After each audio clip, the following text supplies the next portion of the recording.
백지장도 맞들면 낫다는데 어려운 고전 함께 읽고 얘기 나누면 왠지 나도 도전할 수 있겠다는 생각 혹시 해보셨나요? 독서 팟캐스트 부끄럽지만 고전합니다는 그런 생각으로 모인 들바람, 꿈밥, 고칼, 새 구도자의 부끄러운 도전기라 할 수 있는데요. 한 권을 읽더라도 고전의 신세계에 함께 하시는 여러분 모두를 환영합니다. 부끄럽지만 고전합니다.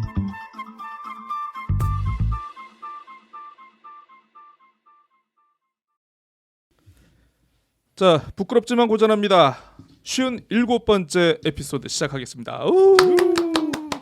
네, 초록초록 화창한 5월의 중순입니다. 야, 참, 네, 두 분도 오늘 상당히 초록초록하신데요. 네, 청취자 여러분 안녕하십니까?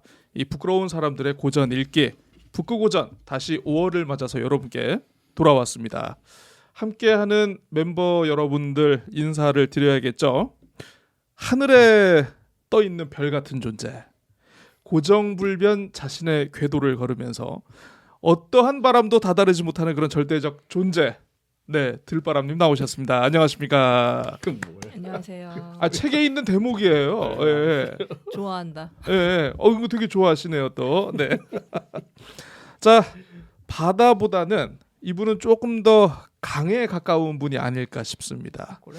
세상 모든 것을 품고 관조하는 눈으로 가르침을 주는 우리의 세존, 북구고전의 세존 꿈밤님 함께하고 계십니다. 안녕하세요. 세존. 예. 아, 그렇습니다. 자, 바람에 나부껴 공중에서 이리저리 빙빙 돌며 흩날리다가 나풀거리며 땅에 떨어지는 나뭇잎과 같은 존재 고칼입니다. 안녕하십니까? 그게 좋다, 나뭇잎. 나뭇잎과 같은 존재. 예. 네, 아니 저는 예. 나 항상 얘기하잖아요. 젖은 낙엽. 원래 나뭇잎은 들바람잎. 젖은 낙엽. 젖은 낙엽. 예. 아유, 그렇습니다. 자, 오늘 저희가 5월 10일 이렇게 수요일 오후에 지금 점심시간을 쪼개가지고 이렇게 두 분 모시고 이렇게 녹음을 하고 있는데 이게 날씨 얘기를 또 하지 않을 수가 없어요. 잠깐. 그러니까 지난주에 굉장히 비가 많이 오지 않았습니까? 제주에 특히. 이게 기상관 측사상 뭐 30년? 60년? 가장 많이 내리는 그런 5월 비였다고 하는데 혹시 뭐 두 분은 피해 없으셨는지 비 피해 같은 거? 예, 저는 뭐 비 피해 네, 없었습니다. 마당에 풍부한 물이 물이. 내려서 엄청 만족했습니다. 아, 구덩이가 생겼다는 아니 그게 예. 정원에 예. 물이 풍부하게 이제 내려왔기 때문에 비가 내려왔기 많이 때문에 왔으니까 꽃들이 엄청 좋아하더라. 꽃들이 꽃과 좋아했다. 나무들이. 예. 꽃들도 좋아하고 나무도 꽃순이도 좋아하고. 어쨌든 풍부한 비가 내린 지난 시간이었습니다. 네, 풍부한 비. 예, 꿈밤님께서는 혹시 뭐 큰 불편 없이 잘 지냈습니다. 네, 큰 불편 없이 빨리 진행을 하도록 하겠습니다. 혹시 그 두 분 허호준 기자님 보신 번외편 이렇게 들어보셨는지? 네, 봤어요. 네. 하셨습니다. 그 들바람님께서 직접 허호준 기자님께 요 그 파일 링크를 보내주셨다고 하는데 혹시 뭐 피드백이 있으셨습니까? 그 선배님은 그렇게 피드백이 빠르지 않아. 우리처럼 일희일비하는 사람이 아니기 때문에 일희일비하시는 분이 네, 아니기 가볍지 때문에 않아요. 네, 아유 그렇습니다. 그렇게 해석하고 있습니다. 예. 아니 근데 그 번외편 아마 이제 청취자 여러분들 들어보신 분들은 아시겠지만, 저는 들바람님께서는 원래 저희 셋이서 이렇게 녹음을 하면은 그래도 가장 연장자시고 가장 이 중심이 되시는 이 무거운 분이시거든요 이게. 근데 너무 어린아이처럼 좋아하시더라고요. 우리 형이다. 예. 정말 그 저 선배님한테 제가 이런 얘기를 하면 안 되지만 참 귀여웠습니다. 예, 그럴 수 있어요. 네, 아무튼 참 좋았습니다. 좋은 책에 좋은 사람 만났으니까. 네, 그렇습니다. 놀아야죠. 예. 네, 자 청취자 여러분, 5월 중순 여러분들 또 이제 저마다 계신 곳은 또 이제 날씨들은 또 어떠신지 상황들은 어떠신지 참 궁금하네요.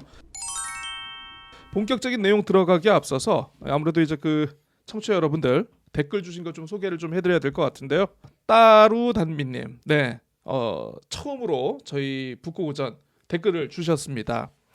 우연히 듣기 시작했는데 연암 박지원 선생 방송 들으면서 매우 매력적이었어요. 그래서 1편부터 듣기 시작했는데 레미제라블도 다시 읽고 싶어졌네요. 너무 감사합니다. 네, 고맙습니다. 가볍다고는 하지만 우리 따로 단민님께는 여운이 많이 남는 얘기가 많다고 하십니다. 예, 아무튼 감사드리고요. 앞으로 저희랑 함께 즐거운 고전 읽기 하셨으면 좋겠습니다. 웃음과 망강님 또 후원과 함께 아이고, 또. 댓글 주셨습니다. 우리 웃음과 망강님께서도 종의기원 책을 사셨다가 이 좀 어려워서 도저히 더 이상 나가지 못해서 이렇게 좀 힘들게 잠깐 멈춘 기억이 있었는데 이번 저희 에피소드로 4월 에피소드로 상당히 유용했다라는 그런 말씀 주셨고요. 그리고 이제 새로운 청취자분이십니다. 레이그님. 네, 그 저희 프로그램 좀 개선점과 함께 좋은 내용 바란다라는 이런 글 주셨습니다.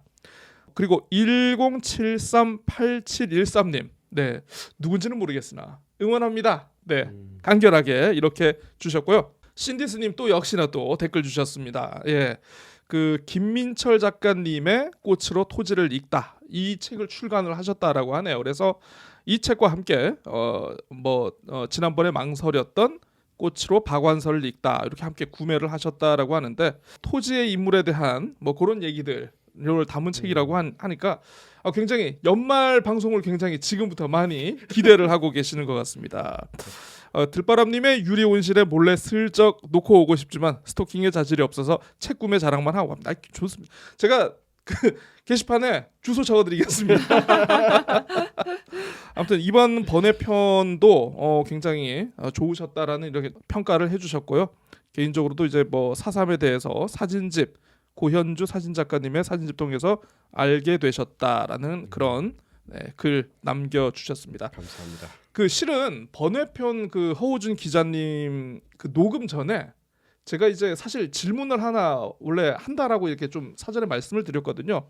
끝나기 전에 그 북구고전 청취자분들께 작가님이 추천하는 고전에 대해서 좀 얘기를 해달라 했는데 허우준 기자님이 박경리 선생의 토지 얘기를 하셨어요. 맞아요. 그래서 그거를 제가 물어본다는 걸 제가 참 깜빡해가지고 넘어갔는데 어쨌든 저 신디스님 참 좋아하시는 박경리 선생의 토지 허우준 기자님도 추천을 하셨다라는 그런 말씀.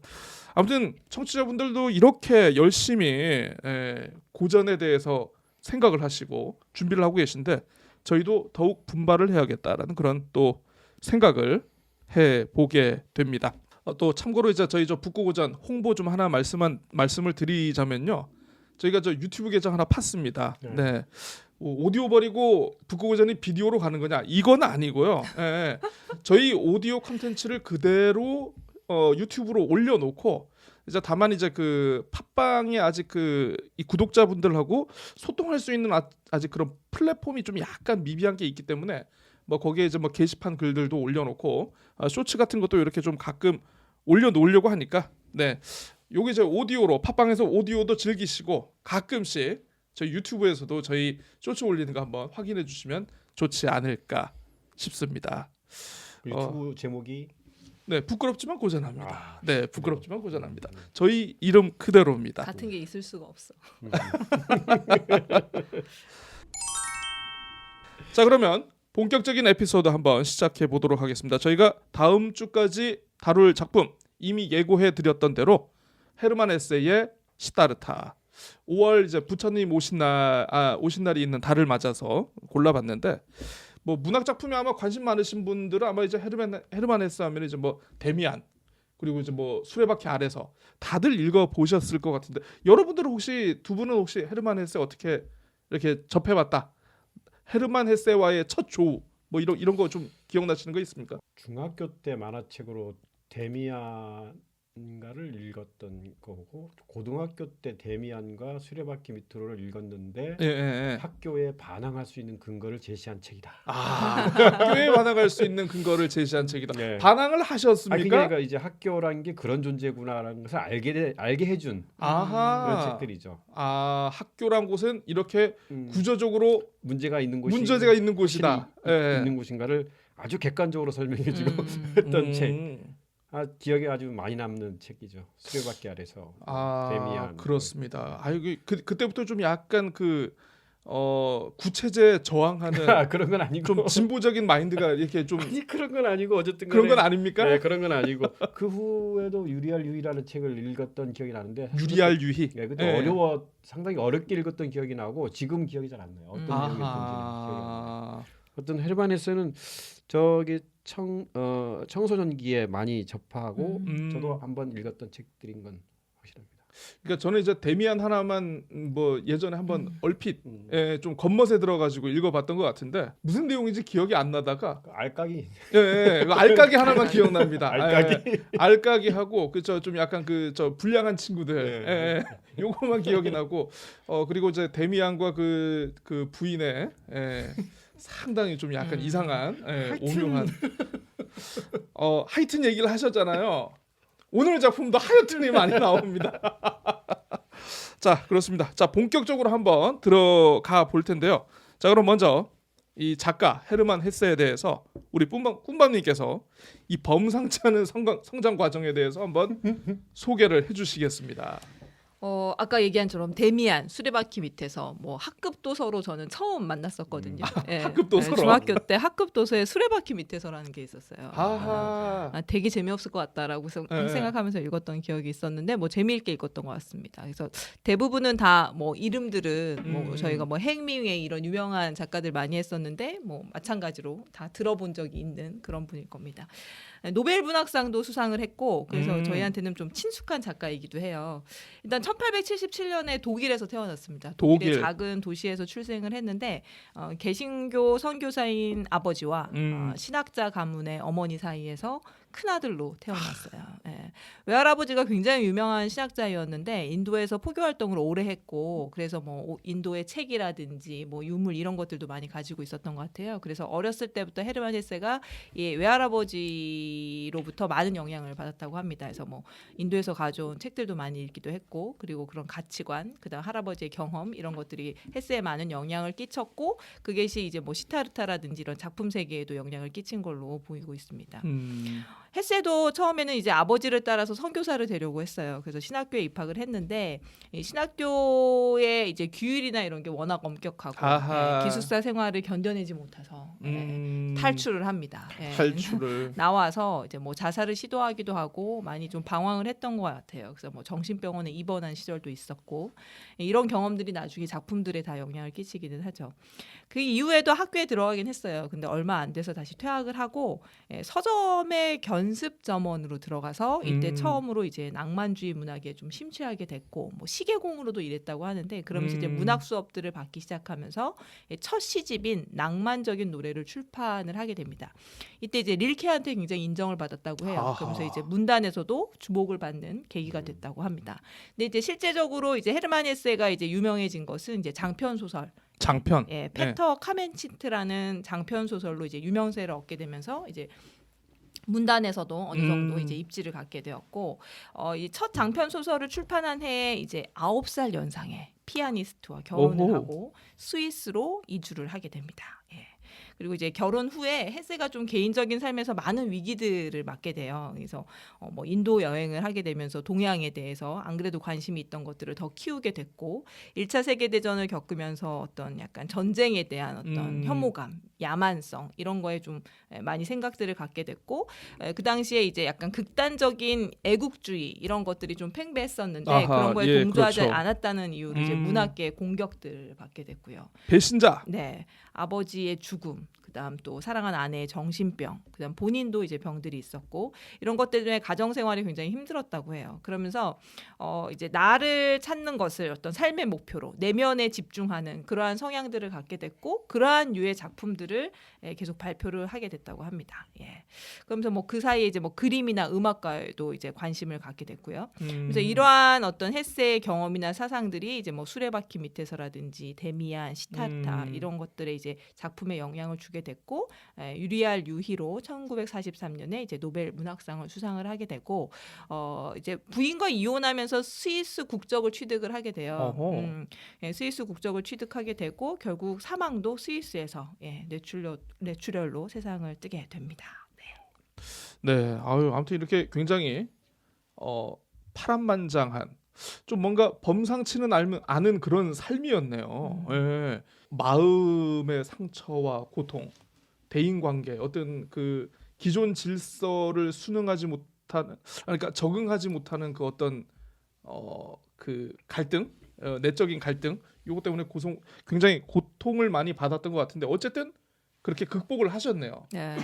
약간 이제 그러면서 이제 자기 내면에 집중하게 되는 시타르타의 내용도 사실은 그렇잖아요. 예. 네, 자기 안에 이제 집중을 하게 되고 그런 것들이 이제 이 사람의 작품 세계에도 영향을 끼쳐서 작품 세계의 어떤 뭐 첫 번째, 두 번째, 세 번째 단계로 크게 나눌 수 있다고 하는데 예, 약간 두 번째 단계 작품부터는 이제 그러한 어떤 내면에 집중하는 형태의 작품들이 계속 나오게 되죠. 뭔가 네. 전기가 되는 그런 작품이네요. 네. 저희가 다음 주까지 다루게 될 시타르타가. 네, 그렇습니다.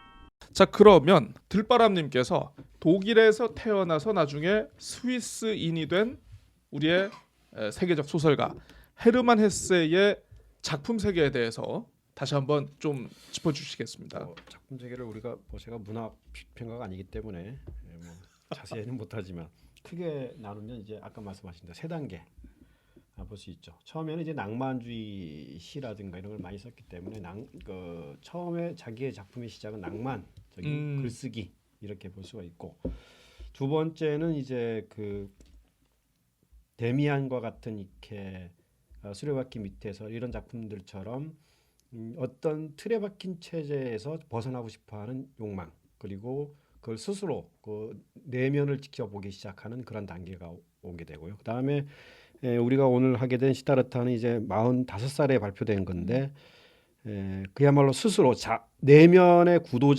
구도하는 심정으로 이제 글을 쓰기 시작하는 단계가 온 거죠. 그리고 이제 그때 전쟁에 독일이 이제 전쟁을 일으키긴 시절이었기 때문에 그 반전 그리고 평화주의자의 입장에서 세상을 보게 됐고, 스스로 또 상당히 구도자, 자기 자아를 찾아가기 위한 작품 세계를 꾸준히 하게 되죠.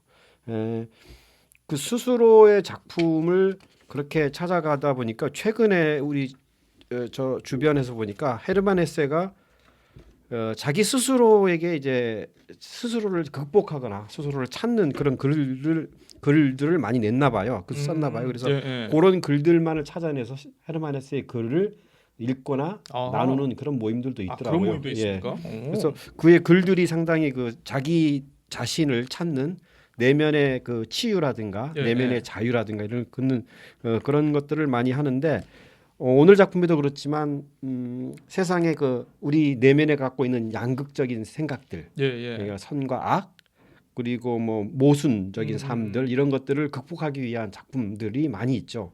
그래서 아마 스스로를 내면의 귀를 기울여 이렇게 쓰더라고요. 자신의 내면에 귀 기울이기, 이런 각성이 필요하다 할 정도로 작품 세계에 많이 그런 내용들이 포함되어 있다고 합니다. 오늘도 그 내용들이 많이 설명될 것 같습니다.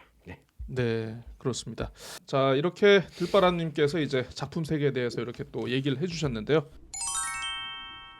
그러면 이제 시타르타 전체 스토리를 제가 간략하게 설명을 해드리고 이제 내용 한번 들어가 보도록 하겠습니다. 자, 시타르타 전체 스토리는요, 바라문 금수저 가정에서 태어난 시타르타가 결국 깨우침을 얻는 이야기. 너무 간단한데? 너무 간단하죠. 그러니까 한 줄로 정리하면 이렇게 그 요약이 될 수 있는데 그렇습니다. 이제 어쨌든 그 우리의 주인공 시타르타. 그러니까 여기에서 시타르타라는 주인공이 있고 우리가 알고 있는 부처인 고타마라는 인물이 나오지 않습니까? 그렇죠. 고타마 시타르타거든요. 그러니까 이 작품을 그러니까 좀 약간 사전 지식 없이 보면은 부처가 두세 명이 됐나 보네라고 이렇게 잘못 이렇게 좀 오해하실 수도 있는데, 일단은 그 고타마 시타르타라는 뭐 나름대로 이제 뭐 그 종교적인 그리고 역사적인 실존 인물이 있는 거고, 이 헤르만 헤세의 시타르타는 가상의 인물이다라고 이렇게 보시면 될 것 같습니다. 어쨌든 뭐 그 나머지 환경은 좀 비슷한데 아들이 있고 없는 거는 실제랑은 좀 약간 차이가 있고요. 바라문 가정에서 태어난 시타르타는 굉장히 뭐 모두에게 사랑을 받는 존재입니다. 주변에서 굉장히 관심도 많이 받고 뭐 아버지의 부흥에 따라 가지고 굉장히 공부를 하거나 정진을 하거나 제를 지내는 데 있어 가지고 굉장히 열심인 엄친아이인데요. 그렇죠. 불안한 자기 계급에 그렇죠. 충실한 굉장히 엄친아이인데 뭔가 항상 이 마음속에 뭔가 이 불만이 있습니다. 이 채워지지 않는 어떤 그 깨달음에 대한 욕구, 그렇죠. 자아 실현을 위한 자아 실현은 아니구나. 자아 실현 말고 깨달음과 뭔가 자아 발견을 위한 네, 거죠. 발견을 위한 그런 욕구가 워낙 강하다 보니까 결국 친구 고빈다를 꼬드겨 가지고 꼬드겼어요. 둘이 함께 이제 결국은 나가게 됩니다. 네. 그래서 아버지하고 좀 약간 사소한 마찰이 있었으나 아버지가 쿨하게 그러면 네가 네 길이 그 길이라고 생각하면 네가 나가봐라 해가지고 나갔습니다. 수도승이 되는 거죠. 그렇습니다. 그래서 시다르타와 고빈다가 그 나름대로 그 동네에서 유명한 나름대로 이제 그 수도승 집단에 들어가가지고 뭔가 수련도 하고 명상도 하고 아무튼 이것저것 막 배우긴 하는데 뭔가 이게 내가 배우는 것 같긴 한데 뭔가 충족되는 느낌이 없어. 엄청 고생은 하는데. 네, 뭔가 그냥 혹사는 엄청 하는데 이게 뭐 되는 게 없으니까. 그래도 그 단계에서는 그래도 그렇죠. 좀 우수한 승려들이에요. 그렇죠, 그렇죠. 네, 그렇습니다. 아무튼 그렇게 해서 결국은 여기는 아닌갑다 해가지고 우리 다른 스승을 찾아가자 해서 나오게 됩니다. 이 나오면서 기존에 있던 스승한테 아무튼 욕을 대바가지로 먹죠. 그래서 그 다음으로 찾아간 스승이 바로 부처 네. 고타마입니다. 근데 고타마는 확실히 레벨이 달라. 여기는 수도승이나 이제 그 사문들 역시 뭔가 풍기는 인상도 그렇고 교육 커리큘럼도 그렇고 뭔가 하루 일과도 그렇고 뭔가 되게 달라 여기는. 역시 명문이다. 그가 어떻게 생겼는지 몰랐지만 근지 한눈에 알 수 있어. 모든 그렇죠. 사람들의 행렬이 있는 곳, 예. 그가 있는 곳. 명문이다. 역시 그만큼 명문이다. 유명세가 대단했던. 근데 고빈다는 이곳의 고타마 산하의 커리큘럼이 너무 마음에 들어. 그 친구는 아주 네. 쏙 빠졌죠. 야, 난 여기에서 뭔가 깨달음을 얻을 수 있을 것 같은데 우리의 시다르타는 우리 고타마 선생님의 말씀이 맞기는 맞는데 뭔가 2% 모자라.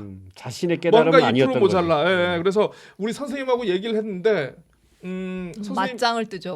맞짱을 뜨는데 선생님께서 뭔가 확실한 대답을 안 줘. 답을 안 줘. 이 사람 아닌가 보다 해가지고 고빈다하고 드디어 여기서 갈라섭니다. 고빈다, 자네는 열심히 여기서 배우게. 나는 나의 길을 가려내.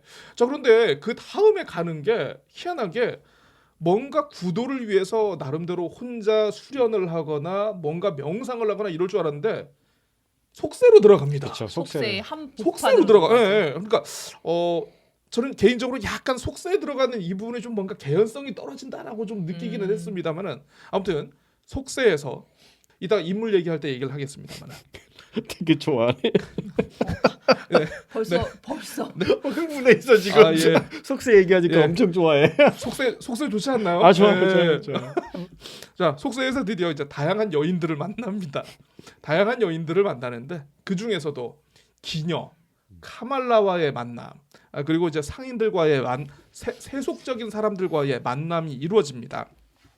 세속적인 사람들과의 만남에서 처음에는 이제 그 시다르타는 그렇게 어떤 세속에 쉽게 물들거나 휩쓸리거나 아니면 뭔가 동화되는 이런 모습을 보이기보다는 나름대로 자신이 이때까지 수련을 해왔던 인물이기 때문에 뭔가 굉장히 크게 보이는 처음에는 그렇죠. 세속 사람들에게 좀 크게 보이고 다르게 보이는 이렇게 좀 특이한 존재로 다가갔지만 어느 순간 보니까 시다르타도 이 세속 사람들하고 동화되어 버리는 그렇죠. 그런 자신을 발견하게 되고 이래선 도저히 안 되겠다라고 생각을 하고 또 떠나게 됩니다.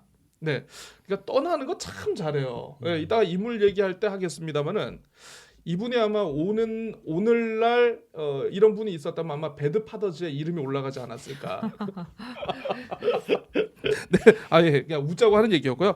자, 그래서 어쨌든 그 다시 이제 그 떠나다 보니까 집도 절도 없이 이곳저곳을 떠돌면서 자신의 친구였던 고빈다를 우연히 숲에서 만나게 되고 강가에서 정처 없이 헤매이다가 나중에 다시 얘기를 하겠습니다만 이제 뱃사공, 그 뱃사공 이름 바주데바죠. 바주데바라는 뱃사공을 만나서 그와 함께 생활을 하게 됩니다. 근데 바주데바를 통해 가지고 굉장히 많은 가르침과 깨달음을 의외로 사문의 집단이 아니고 일개 뱃사공에서 그렇게 얻게 되는데요. 어느 날 고타마의 열반이 이제 임박했다는 소식이 온 나라에 쫙 퍼지면서 자신의 옛 연인 카말라가 아들의 손을 붙잡고 고타마의 열반을 지켜보기 위해서 마지막 말씀을 듣기 위해서 굉장히 바삐 달려갑니다.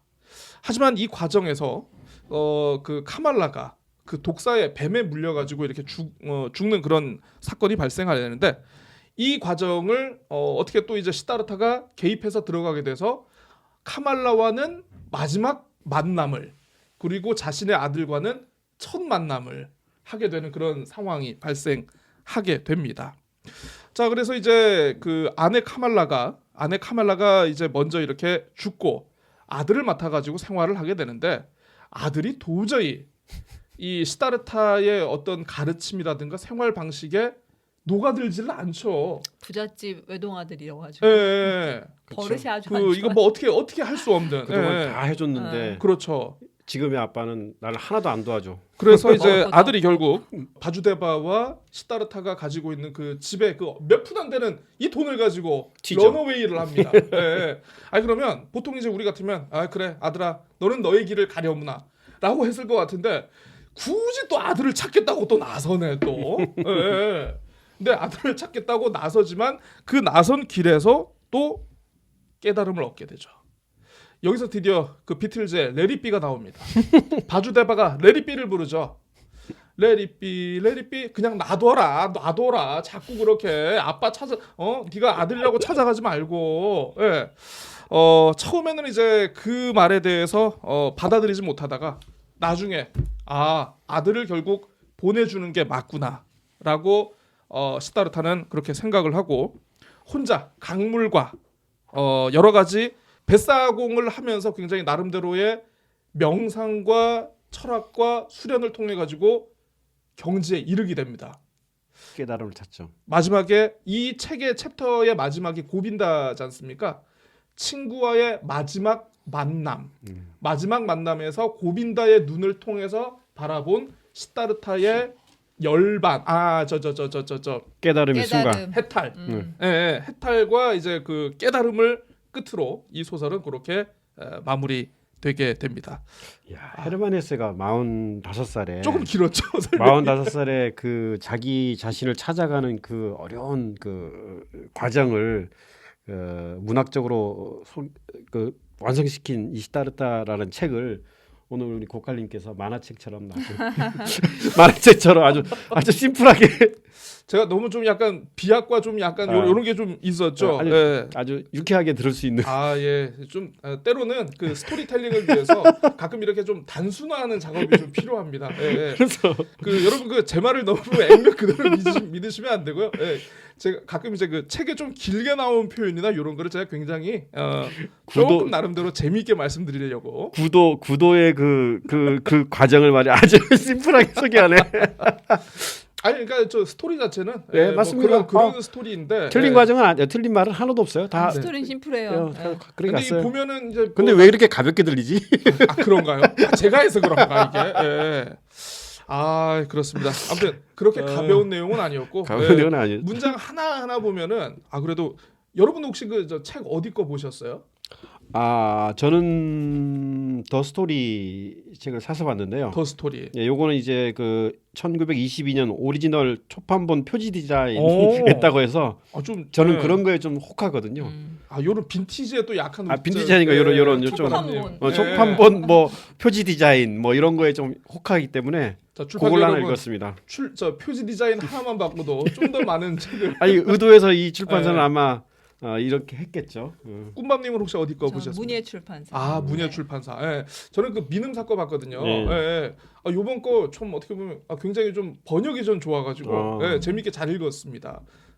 지난 작품 그 종의 기원하고 좀 너무 이게 좀 대비가 돼가지고 두 분 것도 혹시 번역들이 괜찮았습니까? 네, 저는 뭐 만족했어요. 뭐 읽기 어려움은 없었고 내용 자체가 제가 이제 여기서 얘기하는 자아를 찾아가는 그런 과정이라든가 그걸 깨달으는 순간들의 그 단어들이나 이런 것들이 솔직히 뭐 저는 그런 거에 이제 막 모르니까 그렇구나 그런 단어를 사용하는구나 이렇게 우리 셋 중에 그래도 제일 영적인 분이시죠. 갑자기 영적이라니까. 그러니까 이제 그 우리 들바람님의 신앙 생활과는 좀 약간 결이 다른 아니 그런 건 아니고 그런 건 아니었습니까? 그런 건 이제 예, 예. 우리가 깨닫지 못했기 때문에 예, 깨달은 자들의 그 단어 사용이나 이런 것들을 우리가 모르잖아요. 누가 그러면 읽겠습니까? 이 그러니까, 책을. 그러니까 예, 예. 예. 번역을 비교한 글을 하나 본 게 있었는데 민음사는 조금 많이 이렇게 해설을 예, 많이 예. 해서 좀 이렇게 많이 풀어놓은 느낌이고 문예출판사는 약간 그 원래의 문장을 좀 많이 힘드셨겠다. 살려놓은 듯한 와. 느낌. 힘드셨겠다. 언어 단어를 좀 예, 많이 예. 사용하는데 대신에 이제 문장이 좀 뭐라고 할까요? 조금 약간 고급진 느낌이 좀 있긴 있어요. 네. 갑자기 혹하네. 그런 게 있었군요. 네. 예. 아니 근데 어쨌든 어차피 이게 시다르타의 얘기니까 두 분은 이제 우리 저 들바람님께서는 종교가 저는 기독교. 예. 기독교시고 저 우리 또 꿈밤님께서는 천주교. 성당 다니시고 제가 불교거든요. 아. 예, 고등학교 때 저 불교 학생회를 좀 해가지고 오. 룸비니. 그런 동아리였습니다. 예, 그래서 저는 사실 뭐 그렇게 집안이라든가 제가 무슨 어릴 때부터 이런 불교하고 친하게 가깝게 지냈던 그런 뭐는 아니었는데 우연하게 들어간 그런 불교 동아리를 통해 가지고 공부라고 하기는 좀 그렇고 나름대로 불교와 관련된 어떤 용어라든가 어떤 의식 이런 것들에 대해서 좀 저는 나름대로 접할 기회가 있어서 이번에 그렇게 어색하지는 않았습니다. 이 책과 관련해 가지고 제가 예전에 회사를 다닐 때 그 CEO께서 교회 다니시는 분이시거든요. 토요일마다 모든 직원들을 다 함께 예배를 보게끔 하는 좀 그런 게 있어가지고 신앙심이 깊으신 분이에요. 제가 아무튼 우리 저 위에 선배들께서 야 예배 보러 가자. 저는 저는 기독교가 아닙니다. 저는 불교입니다. 그러니까 저한테 너 반야심경 외워봐. 제가 반야심경을 결국 끌려갔다는.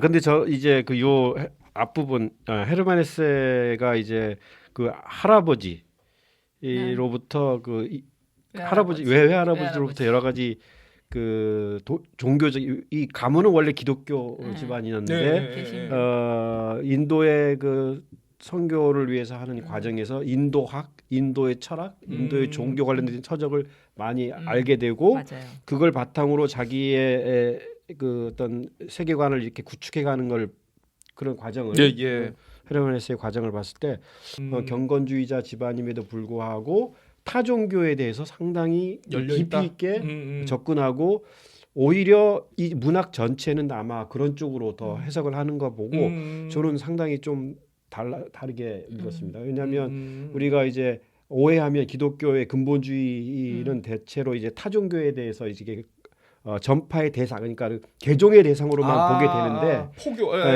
그렇게 되는데 여기 이 헤르만 예. 헤세의 이 집안 그리고 특히 그 외조부라든가 아버지 어머니 분들은 아주 경건주의의 그 신앙을 갖고 있음에도 불구하고 타 종교에 대해서 깊이 있게 서로 집안 전체가 그런 했다는 그런 일대기를 봐서 상당히 좀 의미심장했어요. 의미심장했다. 그리고 문학적인 결과물도 그런 게 좀 더 접근해 있는 것 같기도 하고 해서 그렇구나. 예전에는 헤르만 헤세를 읽을 때는 그냥 서양인인데 동양 불교에 관심이 많은 작가구나. 그렇게 해서 그런 글을 썼구나 정도만 알고 있었는데 이번 읽으면서 헤르만 헤세의 그 가계나 이런 내용을 보니까 그런 제가 기존에 갖고 있던 생각보다는 좀 더 깊이 있게 문학 활동을 그런 했구나 배경이 있구나라는 생각을 하게 됐어요. 오픈 마인드로 좀 이렇게 불교의 어떤 깨달음의 과정까지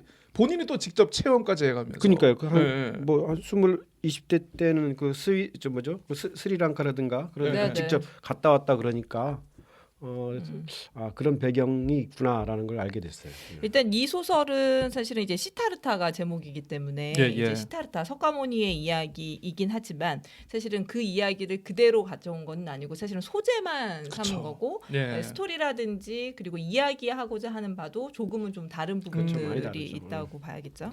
본인의 얘기하는 것 같이 사실은 자신의 얘기인 거죠. 본인의 얘기이고 맞습니다. 본인의 정신적인 구도의 길을 아마 이렇게 형성화된 것 같아요. 자신의 체험과 그다음에 어떤 자신의 신념, 사상 같은 것들을 여기다가 담아놓은 책이라고 볼 수 있죠. 그러니까 이제 소설 자체를 보면은 저희가 이제 작가가 직접 체험하고 특별한 현장을 다녀온 소설 같은 경우에는 그 어떤 배경 묘사라든가 이렇게 굉장히 디테일하게 되어 있지 않습니까?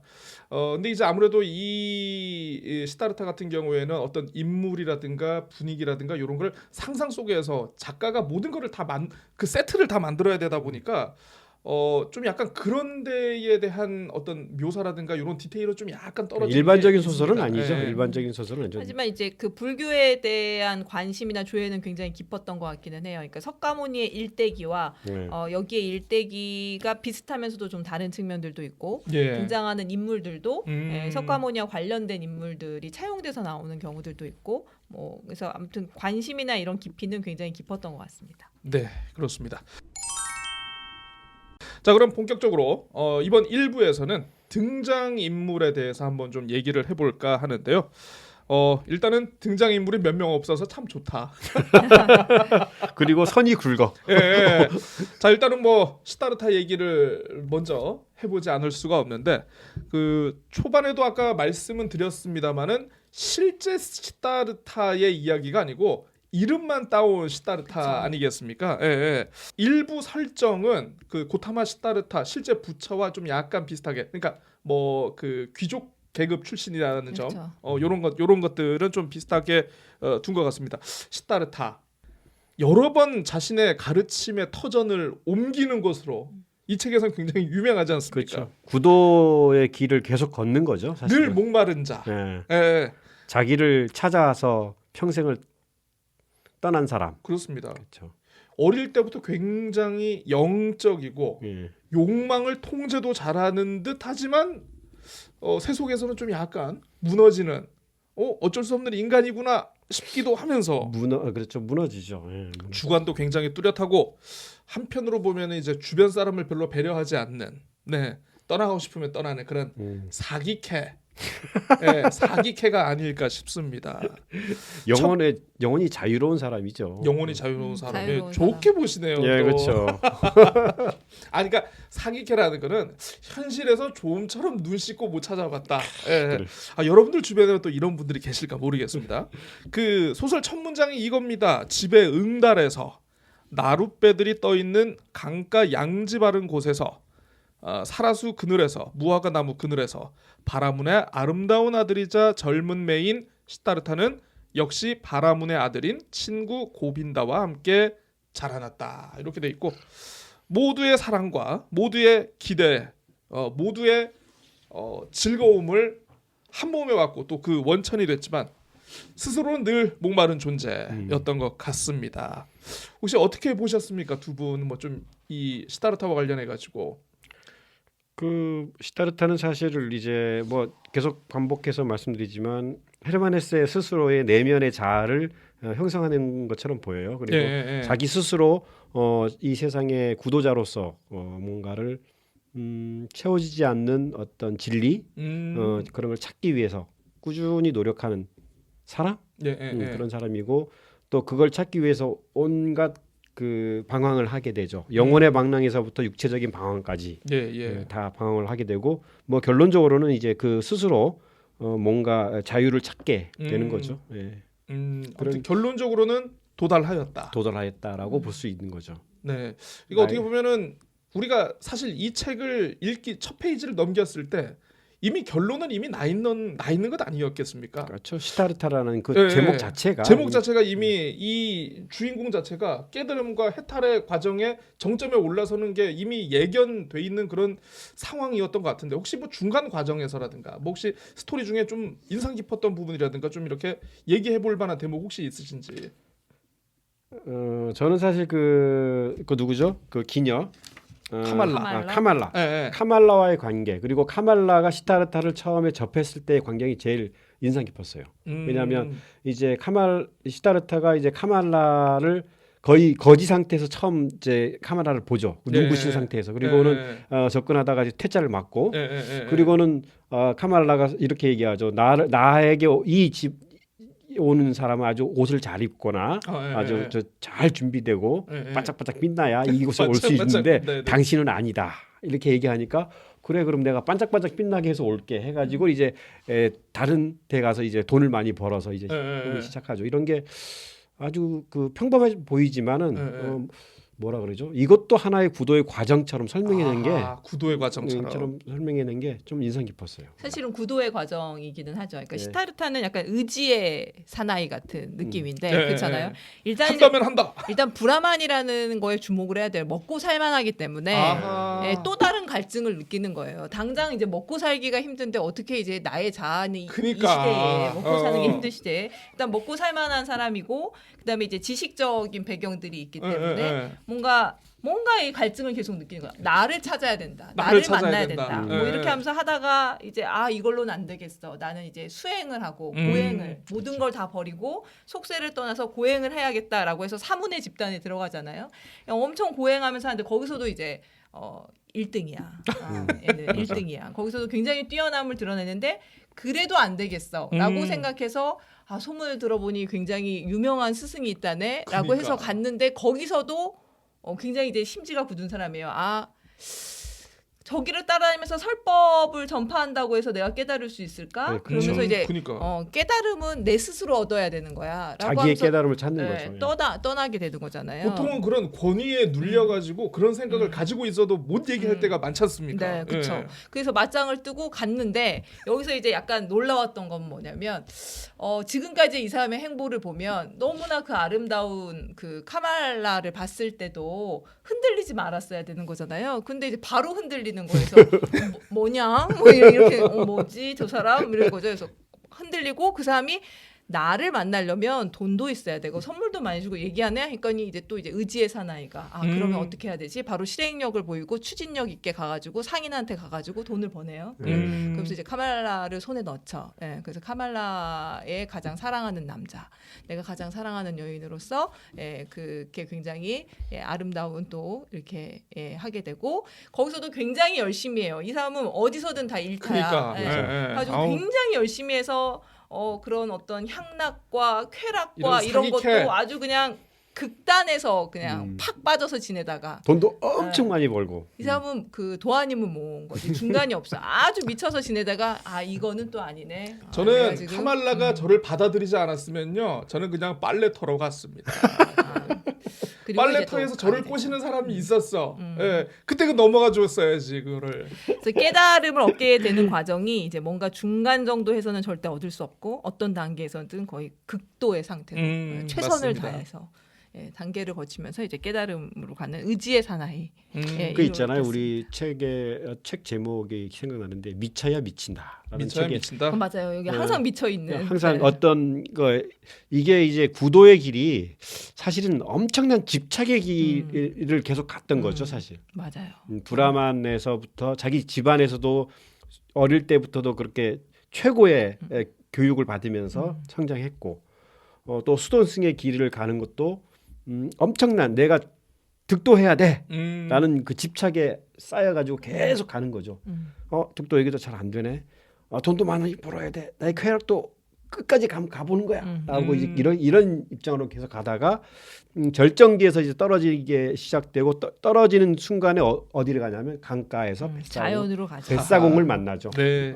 자연과 하나 되어 사는 사람한테 가면서 그 바로 직전에 시타르타의 삶과 아주 대비되어서 그렇죠. 느껴지는데, 그러니까 석가모니의 과정을 보면 석가모니가 이제 속세에서 이렇게 살다가 그다음 이제 약간 수동승처럼 살다가 네. 그다음에 깨달음을 얻고 다시 가서 이제 설법을 전파하면서 살게 되잖아요.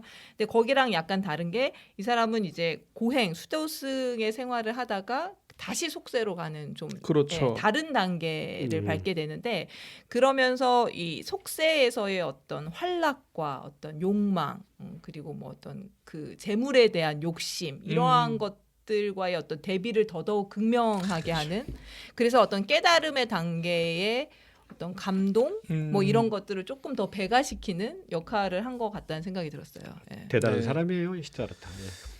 그렇습니다. 자, 그러면 시타르타 얘기를 좀 해봤고요. 절친 고빈다 얘기를 한번 좀 해볼까요? 예. 고씨가 많이 나옵니다. 고빈다는 우리 빈다하고 타마.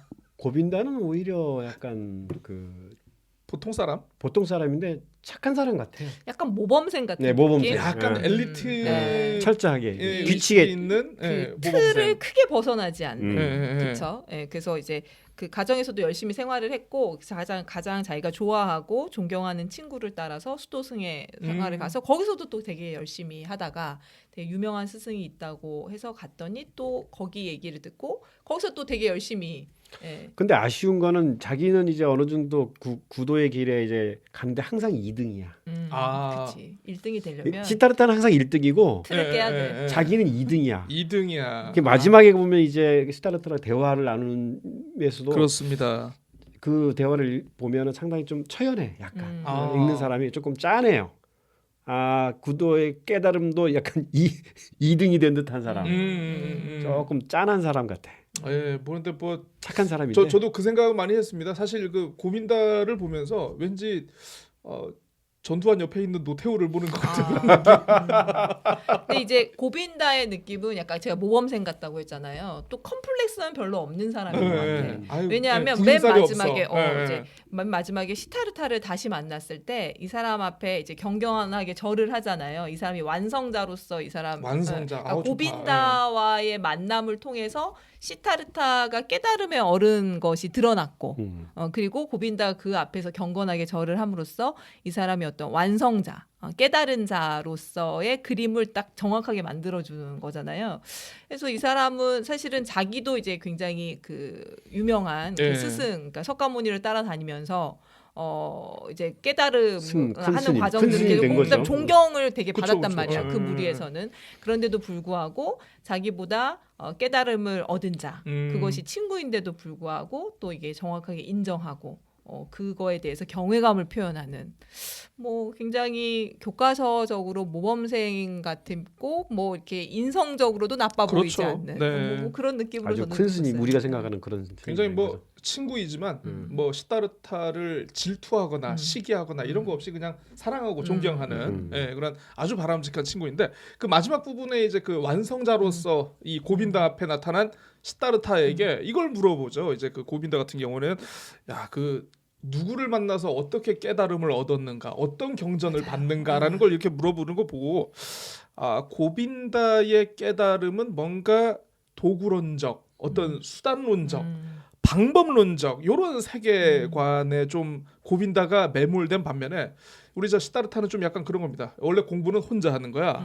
해가지고 그러다 보니까 좀 그 부분에 있어가지고 그 구도의 방법론적에 그쵸. 좀 차이가 좀 확 대비돼가지고 보이는 그런 면이 좀 있었던 것 이 같습니다. 레시피 정말 괜찮은 레시피를 찾아 헤매는 셰프와 스스로 자연에서 막 재료를 거친 거를 막 찾아가지고 사람들 안 먹는 이것도 거를 막 먹어보고 찾아가지고 이것도 섞어서 먹어보고 그러니까 네. 그런 느낌. 맞아. 헤르만 헤세가 사실은 그 정통적인 불교에 심취했거나 뭐 인도의 철학이나 이런 게 정통적으로는 하진 않았을 거라고 생각을 해요. 그렇죠. 혼자 예, 예. 스스로 많은 책을 읽고 접해보고 한 것들을 가지고 이 책에서 경지에 이르는 방법이라든지 경지에 이른 결과물에 대해서 이 책에서 썼듯이 시타르타 자체도 이제 아마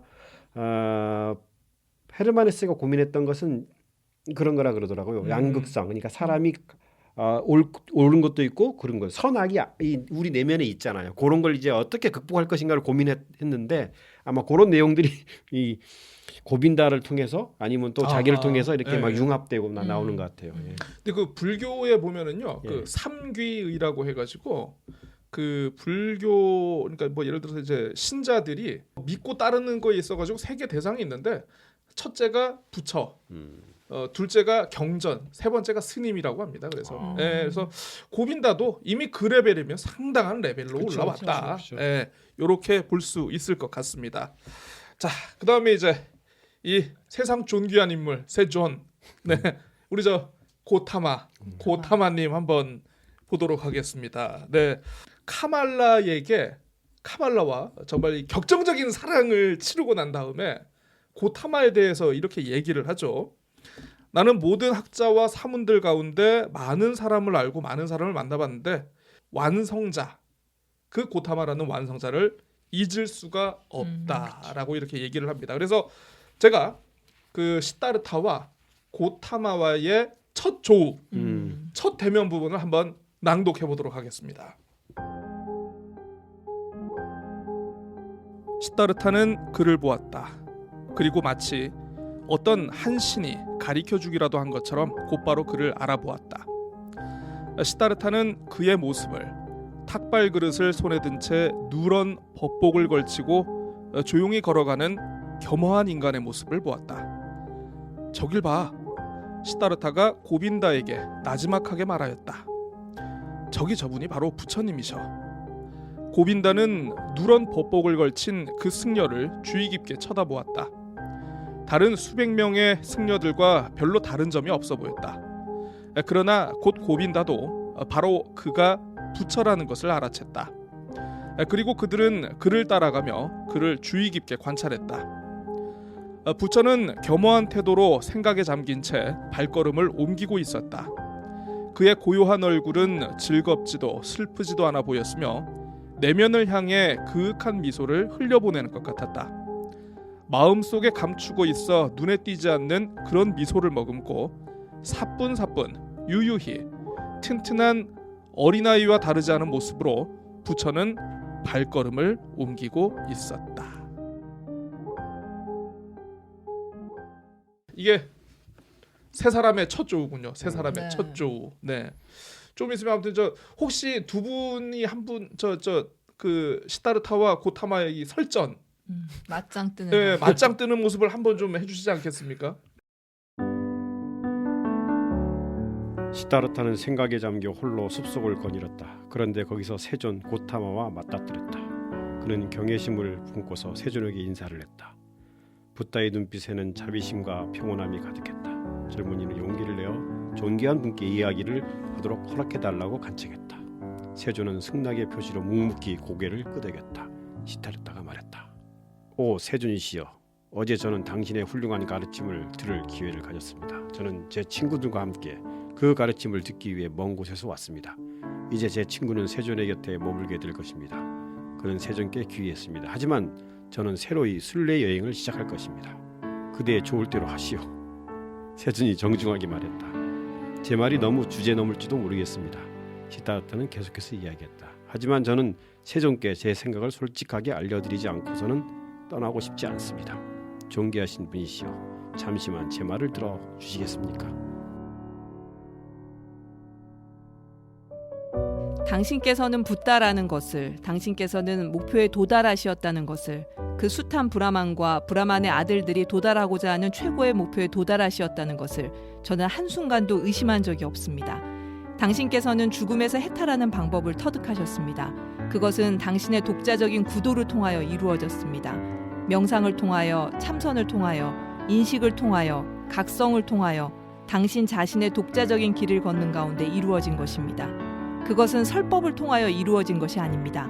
그러나 오 세존이시여, 이것이 저의 생각입니다. 어느 누구도 설법을 통하여 해탈에 이를 수는 없습니다.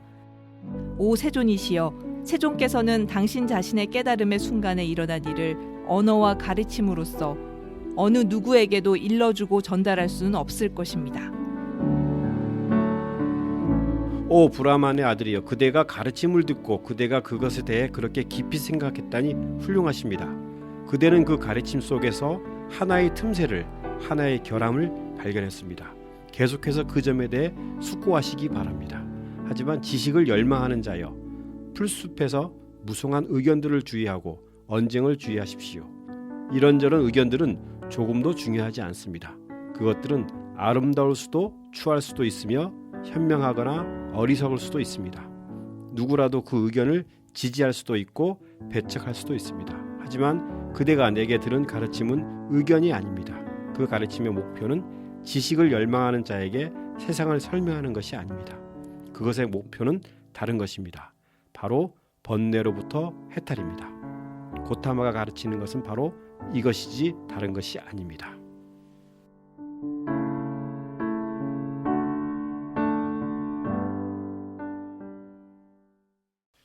네. 이게 이제 고타마의 뭐라 그러죠? 정답? 너무 복잡하게 생각하지 마. 그리고 이게 진리를 찾는다고 착각하지 한 수 마. 가르쳐 주는 거죠. 예. 너가 지금 되게 똑똑한 줄 알고 지금 설치는데 예. 그래 너 좀 더 고생해봐. 예. 그리고 언쟁하지 마. 당신 의견도 오케이. 저 사람 의견도 오케이. 지금은 이제 시다르타가 완성자가 아니기 때문에 예. 번뇌로부터 해탈을 해야지 계속 고민하면 이게 참 나를 깨닫지 못해 이렇게 말하는 것 같아요. 예. 이 이유 때문에 예, 이제 시타르타가 고타마를 따르지 않고 고빈다를 떠나는 상황이 되는 거죠. 예. 네, 그렇습니다. 자, 아무튼 이렇게 고타마에 대해서 살펴보고요. 이제 2부에 나오는 인물, 이제 세속의 인물이 나오지 않습니까? 카말라. 이제 뭐 우리 애기 엄마. 애기 엄마 하니까 좀 표현이 좀 이상한데 아무튼 저 우리 시다르타의 첫사랑. 사실혼 관계. 근데 뭐 첫사랑이자 끝사랑이죠. 네, 네, 마지막 사랑. 그 빨래터를 지나치면 안 되는데. 아니요, 빨래터에서도 어떤 여인이 시다르타를 꼬시려고 하였으나 거기서는 이제 자기 절제가 작동을 했죠. 시다르타가. 자, 근데 그 카말라가 뭐 물론 여기에서는 기녀라고 나오기는 합니다만은 뭐라고 해야 되죠?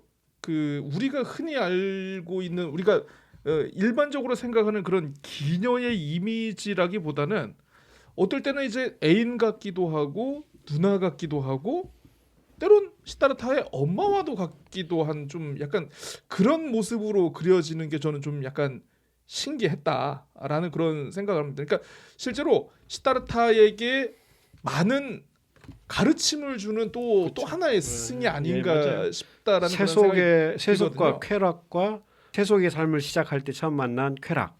근데 그 쾌락을 통해서 또 다른 깨달음을 주게 하는 그 요인이 되는 사람이죠. 그러니까 시다르타가 세속의 삶을 거치지 않았으면은 그 깨달음 완성자가 되지 못했을 것이다. 네. 세속에서 만난 이 이제 카마라라든지 상인이라든지 다 결국은 시타르타의 스승인 셈인 거예요. 네. 아무튼 그렇게 이제 세속의 욕망을 상징하지만 뭔가 천사와 악마의 이미지를 동시에 갖고 있는. 이게 이제 카말라라는 게 연꽃이라는 연꽃이랍니까 그게? 의미고 그 앞에 뭐 카만 이거는 또 무슨 애욕 뭐 이런 게 있다고 하더라고요. 이름 자체 이름 보셨나요? 자체에 아니요. 그리고 그 카마수트라에 나온 것들이 여기서 이제 재현. 네, 그렇죠. 네. 아유. 왜 얼굴이 빨개져? 진짜 빨개지네. 좋네요. 연기가 아니었네. 진짜로. 지금까지 연기인 줄 알았는데. 큰일이다. 네. 이렇게 순진해. 참 좋았습니다. 글자로만 봐도 좋았습니다. 글자로만 달을 봐도. 보세요. 달을 가리치는 손가락을 보지 말고. 근데 그 마지막에 그 시다르타가 이 세속을 떠나고 다시 이제 깨달음을 얻기 위해 또 마을을 떠나지 않습니까? 네. 그때 이제 불현듯 내가 아이를 가졌다는 사실을 알게 됐다는 뭔가 복선을 쫙 깔아두는. 근데 좀 죽음이 좀 안타까웠습니다. 사실 그 이 카말라도 이 깨달음과 어떤 이 도에 대한 갈구는 있어가지고 본인이 비록 기녀지만은 나중에 이 집과 정원을 그 고타마 이 일행들에게 다 주죠. 기부도 하고 본인도 또 마지막에 고타마의 열반을 마지막으로 보러 가기 위해서 아들의 손을 잡고 막 달려가던 찰나에 그 불의의 사고로 이렇게 이렇게 뭐 운명을 달리하게 되지 않습니까? 그런 걸 보면은 굉장히 좀 시다르타가 어쨌든 자신의 아들과의 이어짐의 어떤 매개체라는 게 좀 약간 어떻게 보면 좀 이 여성의 삶을 좀 약간 좀 평가절하하는 그런 표현일 수도 있겠습니다만은 어쨌든 이 소설에서는 이제 어쨌든 그런 수단적인 인물로 좀 나오는 거 같긴 하더라고요. 저는 여기 요 카메라 뭐 여성이 나오는 내용이라서 그렇게 생각할지 모르지만 헤르만헤스가 3번을 결혼하잖아요. 자기 스스로의 그 구도의 삶을 살아가고 문학도 그렇게 표현함에도 불구하고 3번을 결혼을 해요.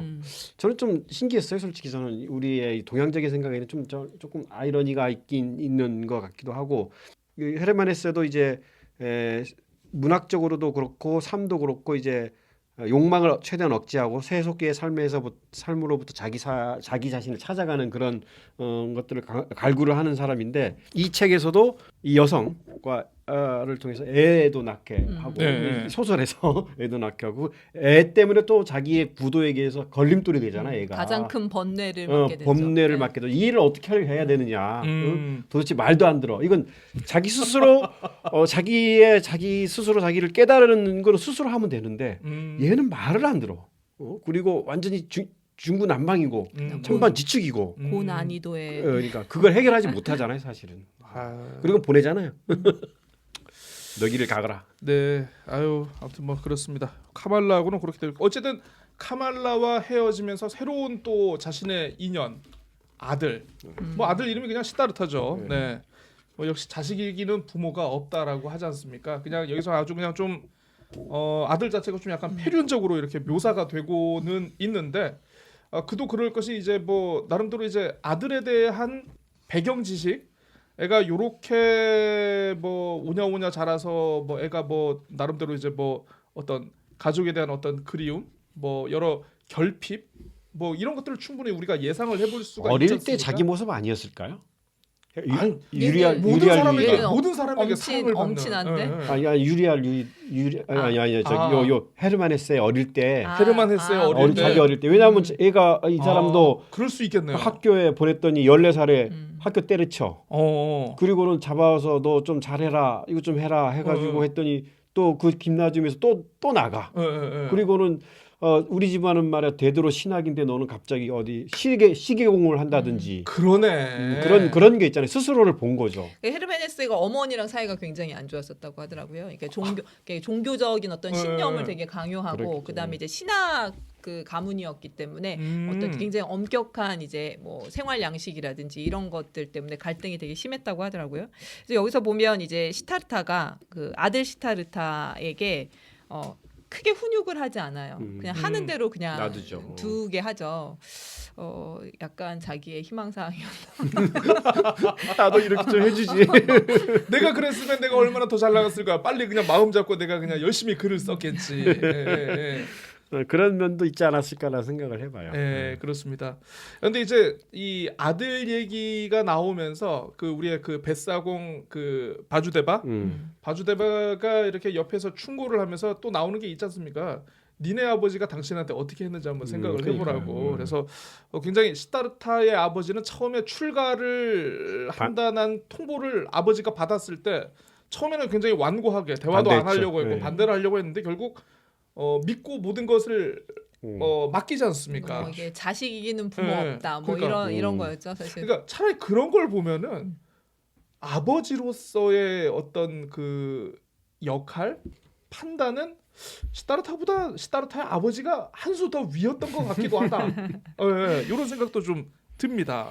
만일 이 소설에서 이 시타르타가 자기 자녀도 없고 이런 고민의 내용이 빠졌다면 이 소설은 그야말로 저는 붕뜬 내용이다라고 저는 생각할 수 붕뜬 있다고 내용이다? 생각을 해요. 그러니까는 혼자 그냥 계속 구도의 길을 가는 사람의 얘기, 수도승의 하나의 과정일 뿐이다라고 볼 수 있는데 현실적인 내용, 물론 우리가 세속이라고 얘기하지만 이건 지금 우리가 살고 있는 저도 살고 있는 이 삶이죠. 돈을 벌기 위해서 일하고 자녀들을 잘 키우기 위해서 어떤 요구를 하고 그 가운데서 갈등이 생기고 이런 것들을 봤을 때 시타르타가 지금 이 과정, 이제 아들까지 오는 과정을 봤을 때 상당히 현실적인 내용까지 포함된 구도의 길이를 보여주고 있다. 저는 그렇게 봤어요. 그러니까 이제 뭐 계속 이제 집에서 열심히 공부하고 그렇게 하다가 이제 수도승의 삶을 살면서 사실은 자아를 찾겠다고 하지만 자아를 회피하는 그렇죠. 그러다 이제 직접 자아와 맞닥뜨리는 게 사실은 이 세속의 삶인 거고 그리고 나서 여기서는 이제 본인이 굉장히 비판하던 소인들의 삶이잖아요. 그렇죠. 소인들의 삶이었는데 자기가 그런 소인들의 삶을 살고 있다는 걸 깨닫고 이제 자연으로 돌아가서 이제 깨달음을 얻는 과정인데 거기서 이제 소인들의 삶은 이거 아니다라고 한 게 아니라 어떤 약간 인정하는 그쵸, 역할을 그쵸. 하는 거예요. 네, 그것도 맞습니다. 그것대로 인정을 맞습니다. 하는 그래서 네. 어떤 조화의 어떤 경지에 이르는 그런 것들을 보여주기 위한 굉장히 중요한 부분인 거죠. 지존이 사실 그 얘기 하잖아요. 네. 지존께서. 그래서 이제 뭐 도박, 그 다음에 이제 어떤 재물, 그것보다 더 강력한 어떤 그 여인과의 사랑, 그러다가 진짜 강력한 어떤 자식에 대한 번뇌, 가장 고난이도의 맞습니다. 번뇌를 통해서 극적인 어떤 깨달음의 과정을 드러내는 소설로서도의 그런 구성을 갖춘 것이 아닌가라는 생각을 좀 해봤어요. 현실에서 찾아볼 수 있는 고타마가 아닐까 싶습니다. 그래요? 우리 저 그 바주대바 그 요 뱃사공 할아버지는 예. 그 마지막으로 이제 그 시다르타에게 요 얘기를 하죠. 그 너무 집착을 하지 마라라는 부분을 제가 한번 좀 낭독을 해보겠습니다. 누가 사문인 시다르타를 윤회로부터 죄업으로부터 탐욕으로부터 어리석음으로부터 지켜주었던가요? 아버지의 경건함, 스승들의 훈계, 자신의 자식, 자신의 구도 행위가 그를 지켜줄 수 있었던가요? 어느 아버지, 어느 스승이 지켜서서 그를 말릴 수가 있었겠어요? 스스로 삶을 영위하는 일, 그러한 삶으로 스스로를 더럽히는 일, 스스로 자신에게 죄업을 짊어지게 하는 일, 스스로 쓰디쓴 술을 마시는 일, 스스로 자신의 길을 찾아내고자 하는 일, 그런 일을 못하게 누가 막을 수 있었겠습니까? 친애하는 친구여, 이러한 길이 어느 누구한테는 혹시 면제되어 있는 것은 아닐까? 당신이 설마 그렇게 생각하고 있는 것은 아니겠죠? 당신이 어린 아들을 사랑하고 있기 때문에 당신이 그 아이에게는 제발 번뇌와 고통과 환멸이 면제되었으면 좋겠다고 바라고 있기 때문에 당신 아들에게는 그 길이 혹시 면제되었을지도 모르겠다, 이렇게 믿고 있는 겁니까? 그렇지만 설령 당신이 아들 대신 10번을 죽어준다 하더라도 그것으로 그 아이의 운명을 눈꽃만큼이라도 덜어줄 수는 없을 겁니다. 통제할 수 없는 부분이 있다. 운명이라는 게 있다. 스스로의 싸움과 스스로의 깨우침이 필요한 부분이 있다. 그거는 당신이 부모든 스승이든 어떠한 절대적인 자라도 개입할 수 없는 여지가 있다라는, 뭐 저는 뭐 그렇게 좀 읽혔습니다, 이 대목이. 네. 사실 이 이후에 그 시다르타가 깨달음을 얻게 되죠. 그렇죠. 네. 강물을 보고 강을 보고 깨달음을 얻게 되죠. 강물은 네, 그렇습니다. 저희가 막 시간이 또 이렇게 됐네요. 또 예. 뭐 일단 등장인물 얘기는 뭐 이 정도로 하고요. 예. 저희가 원래 내가 이 인물이었으면 이렇게 했을 것이다 얘기를 좀 더 하려고 했었는데 저는 딱 생각나는 게 시다르타밖에 없네요. 그냥 이놈의 아들 좀 새끼 그냥 확 예. 요렇게 했을 것이다. 아니면 카말라였으면은 내가 시다르타를 좀 잡지 않았을까? 안돼, 가지마. 예. 가는 길 못 가게 좀 약간 사람들도 좀 풀고 추격대도 좀 풀고 요렇게 하지 않았을까 싶긴 한데 그렇습니다. 자, 그러면 저 클로징하고 일단 1부 마무리하도록 하겠습니다. 자, 저희 북극오전 이번 57회 에피소드에서는요, 일단 헤르만 헤세 시다르타 작가와 작품 세계 그리고 주요 등장인물에 대해서 살펴봤습니다. 저희 다음 회에서는 이 소설 속 주요 내용들, 이게 세계 문학사에서 어떤 함의를 갖고 있으며 그리고 주요 대목에 대한 어떤 철학적 시선으로 작품을 분석해보는 그런 거창한 얘기 대신에 그냥 깔깔 웃음으로 우리 저런 수박꽃 얘기 탈기 이런 시간 한번 가져보도록 하겠습니다. 자, 두 분 모두 수고하셨고요. 저희는 다음 방송으로 다시 찾아뵙겠습니다. 안녕히 계십시오. 수고하셨습니다.